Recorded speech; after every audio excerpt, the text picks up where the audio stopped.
सूबा डिक्लेयर करना है, अगर आपको सूबा बनाना है तो 100 दिन का जो वादा किया था भागलपुर को सूबा बनाइए।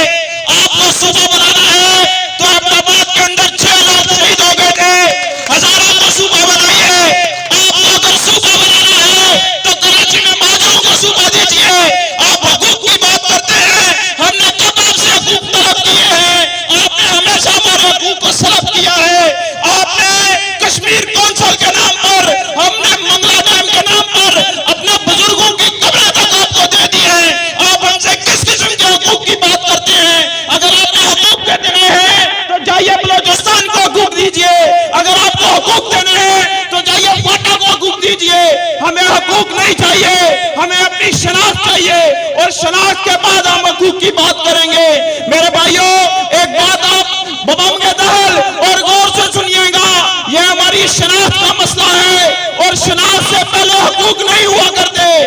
हमसे हुकूमत पाकिस्तान, मौजूदा हुकूमत पाकिस्तान हमसे हमारी शनाख्त छीनने की कोशिश कर रही है।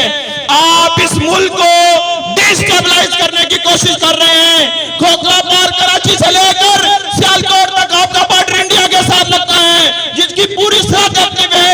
आप ईरान से लेकर अफगानिस्तान तक अपनी सरहद को एक्टिव कर चुके हैं। आप क्या चाहते हैं?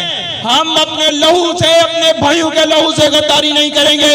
मैं आपसे बताऊं कि अताउल्लाह शहीद जो इस मेंबर का सपूत था, उस दौर में मैं ट्रेनिंग कर रहा था। उस वक्त उस शहीद के लहू को आज मेरे साथ यहाँ मेरे दोस्त खड़े हैं, जिनके भाई शहीद हुए हैं, जिनके बेटे शहीद हुए हैं। हम उनके लहू से गद्दारी किसी सूरत में आपको नहीं करने देंगे। हम कश्मीर की शनाख्त पे, उसकी हैसियत पे किसी किस्म का कंप्रोमाइज नहीं करेंगे। अल्लाह आपका और मेरा सब काम ये नासिर हो जाए।